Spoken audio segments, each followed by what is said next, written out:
नमस्कार मित्रांनो, स्वागत आहे तुमचं यूट्यूब चॅनलवरती। तर आज आम्ही बनवणार आहे कोवळ्या बांबूची कोमाची भाजी, म्हणजे याला आम्ही आमच्या भाषेमध्ये किरवळ म्हणतो। तर तुम्ही काय म्हणता हे आम्हाला नक्कीच कमेंट करून सांगा। तर सर्वात प्रथम तुम्हाला दाखवतो की कशा पद्धतीने चिरतात। तर याची भरपूर प्रोसेस आहेत, कोणी आपापल्या पद्धतीने पण करतात, तर कोणी असं बोचून वगैरे पण करतात। तर याच्यामध्ये थोडं रिस्क असू शकतं, कारण की बोटाला लागण्याचे चान्सेस असतात भरपूर। तर थोडे जण काय करतात, याचे काप करतात आणि नंतर मग काप करून झेजरतात पण। तर आता आम्ही किसून भाजी करणार आहे ही। तर याच्यामध्ये काय रिस्क वगैरे नाही, तर एकदा होऊ शकता अशा पद्धतीनं किसायचं आहे, म्हणजे टाकायचं।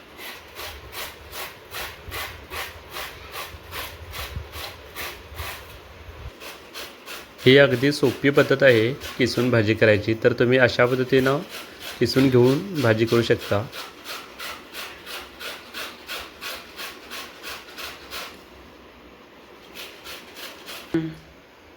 तर आपले इथं आता भाजी किसून झालेली आहे। तर आता ही स्वच्छ पाण्याने एकदा धुवायची आहे आणि आम्ही उद्या बनवणार आहे। त्यासाठी काय करायला पाहिजे की आजच हे शिजवून घ्यायचं आहे। आणि भाजी बनवण्यासाठी मसूर लागतात आणि ते पण भिजत ठेवायला पाहिजे आजच, आणि मग त्याच्यानंतर आम्हाला उद्या भाजी बनवायची आहे। तर चला, तर मग आता स्वच्छ एकदा पाण्याने धुवून घ्यायचं आहे, तर दाखवतो तुम्हालाच। तर आता हे स्वच्छ पाण्याने भाजी धुवून घेतलेली आहे। तर याच्यामध्ये आम्ही पाणी घालून घेऊयात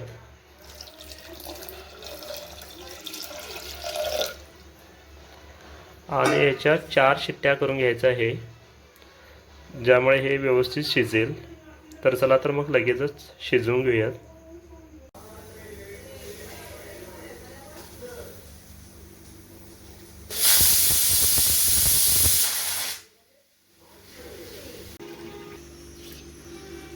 तर मसूर आपल्याला रात्रभर भिजत ठेवायचं आहे इथं, कारण की आम्हाला उद्या भाजी बनवताना हे उपयोगी पडणार आहे। तर सकाळी आता भाजीची सुरुवात केलेली आहे आणि इथं बघू शकता फोडणी। तर आता फोडणीसाठी कांदा टोमॅटो घातलेला आहे इथं।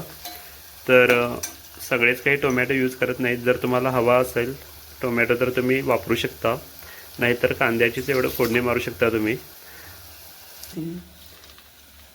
तर रात्री शिजवून घेतलेला होता किरवळ, आणि आता त्याच्यामध्ये शिजून झाल्यानंतर त्याचं व्यवस्थित असं पाणी सगळं काढून घ्यायचं आहे, पूर्ण पाणी जायला पाहिजे।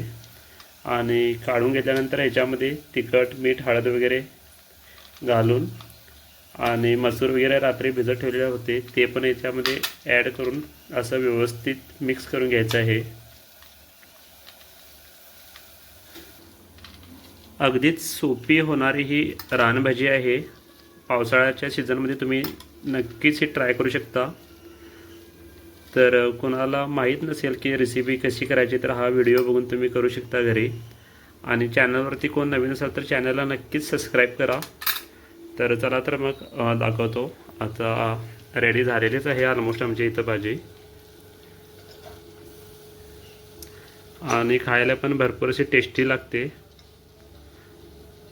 तर कोणाकोणाला ही रेसिपी आवडली तर चॅनलला नक्की सबस्क्राईब करा आणि व्हिडिओला पण लाईक करा। चला, तर मग टेस्ट करून बघूयात कशी झाली बघूया भाजी।